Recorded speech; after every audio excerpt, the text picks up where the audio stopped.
அனைவருக்கும் வணக்கம்.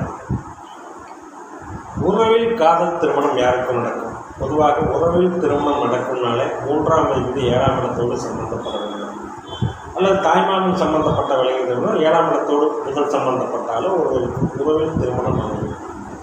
பொதுவாக 3ஆம் விதி 7ஆம் இடத்தோடு தொடர்பு கொள்ளும் ஏதாவது ஒரு வகையில் தொடர்பு கொள்ளும்போது அவருக்கு பக்கத்திலேயே இருக்கக்கூடிய வரன் அல்லது உறவில் அல்லது அருகாமையில் இருக்கக்கூடிய வரன் ஒருவருக்கு வாழ்க்கை துணையாக அமையும். புதன் சம்பந்தப்பட்ட மாமன் வகை அத்தை வழி உறவில் ஒருவருக்கு திருமணம் நடக்கும். இந்த அமைப்பில் உறவில் ஒருவருக்கு யாருக்கு காதல் திருமணம் ஏற்படும், அதாவது உறவிலேயே லவ் பண்ணி திருமணம் பண்ணுற அமைப்பு யாருக்கு ஏற்படும் அப்படிங்கிற அமைப்பு பார்க்கலாம்.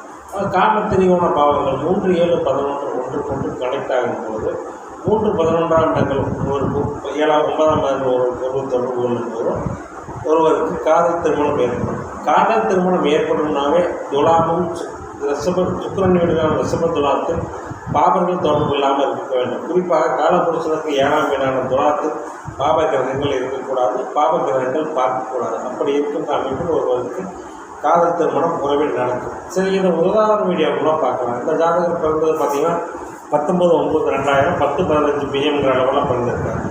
ரிஷப லக்னம், ரிஷப ராசி, ரோகிணி நட்சத்திரத்தில் பிறந்திருக்கார். லக்னத்திலேயே சந்திரன், குரு, சனி, 2ஆம் இடத்தில் ராகு, 4ஆம் இடத்தில் செவ்வாய், 5ஆம் இடத்தில் சூரியன், புதன், 6ஆம் இடத்தில் சுக்கிரன், 8ஆம் இடத்தில் கேது. இதுதான் இந்த ஜாதகத்தினுடைய கிரக அமைப்பு. இந்த ஜாதகத்தில் பார்த்தீங்கன்னா, அதாவது காமத்து 3ஆம் அதிபதியும் 11ஆம் அதிபதியும் 9ஆம் அதிபதியும் லக்னத்திலேயே இருந்திருக்கார்கள். அதாவது 3 11 கூடியவர்கள் லக்னத்திலே இருக்கார்கள். அதாவது காம திரிகோண அதிபதிகள் ஒன்று சேர்ந்து லக்னத்திலேயே இருந்து 7ஆம் வீட்டை பார்க்கிறார்கள். 3ஆம் இடத்ததிபதியான சந்திரன் உச்சமாகி லக்னத்தில் அமர்ந்து 7ஆம் இடத்தை பார்க்கிறார்.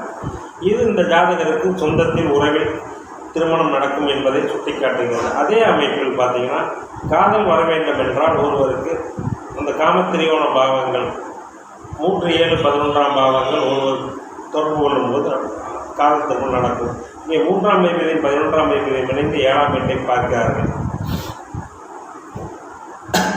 லக்னாதிபதியான சுக்கிரன் 6ஆம் இடத்திலே ஆட்சி பெற்றிருக்கிறார். இந்த அமைப்பில் இவருக்கு ராகு திசை நடைபெற்றுக் கொண்டிருக்கிறது. மிதுனத்தில் இருக்கும் ராகு நல்ல பலன்களை செய்ய மாட்டார் என்பது ஒரு பொதுவான விதிதான்.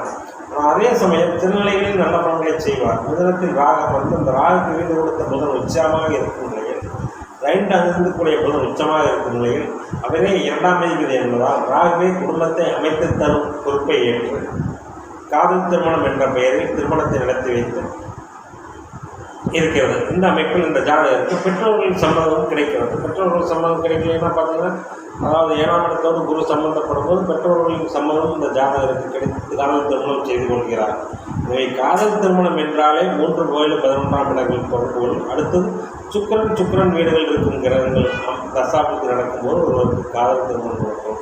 ராகுவும் ஒரு வகையில், அதாவது போகக்காரகன் என்பதால் சில நிலையில் ராகு தசையிலும் ஒருவருக்கு காதல் ஏற்படுவதை நாம் அனுகூலமாக பார்க்கலாம். இந்த அமைப்பில் இந்த ஜாதகருக்கு ராகு திசையில் தன்னுடைய உறவுக்கார பையனோடு நெருங்கிய உறவுக்கார பையனோடு காதல் ஏற்பட்டு அந்த காதல் பேச்சுவார்த்தையின் மூலம் உடன்பாடு ஏற்பட்டு திருமணத்தில் முடிகிறது. இதே துலாம் கெட்டிருந்தால், சனி ராகு போன்ற பாப கிரகங்கள் துலாத்தில் இருந்தால் கண்டிப்பாக இந்த ஜாதகருக்கு காதல் கைகூடாது.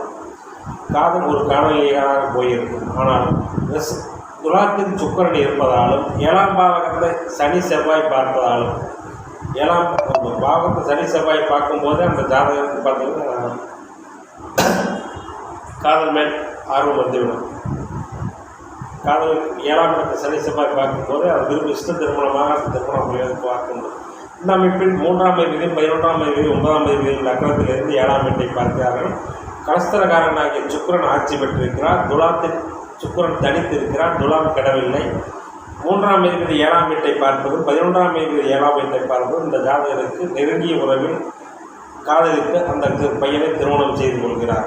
எனவே காதல் திருமணத்துக்கு பிறகு அந்த காம திரிகோண பாவங்களுடைய தொடர்பு வர வேண்டும். மேலும் துலாம் கெடாமல் இருக்க வேண்டும். அப்பொழுதுதான் ஒருவருக்கு காதல் திருமணம் கைகூடும். மேலும் 2ஆம் அதிபதி சம்பந்தப்பட்ட தசாபத்தியிலும் ஒருவருக்கு காதல் ஏற்படும். 2, 5 குறைகள் தசாபத்தியில் ஒருவருக்கு காதல் ஏற்படும். இங்கே ராகுவே 5ஆம் அதிபதி புதனின் பலன்களையும் எடுத்து செய்ய கடமைப்பட்டு இருப்பதால் 5ஆம் இடம் அதாவது காதலை குறிக்கும் என்பதாலும் 5ஆம் இடத்தை அதிபதி உச்சமாகி அவர் ராகு அந்த உச்சகிரகத்தும் புதனுடைய வீட்டில் இருப்பதாலும் ராகு திசையில் காதல் ஏற்பட்டு தன் நெருங்கிய உறவினர் பலனை மனம் முடிக்கிறார். நன்றி, வணக்கம்.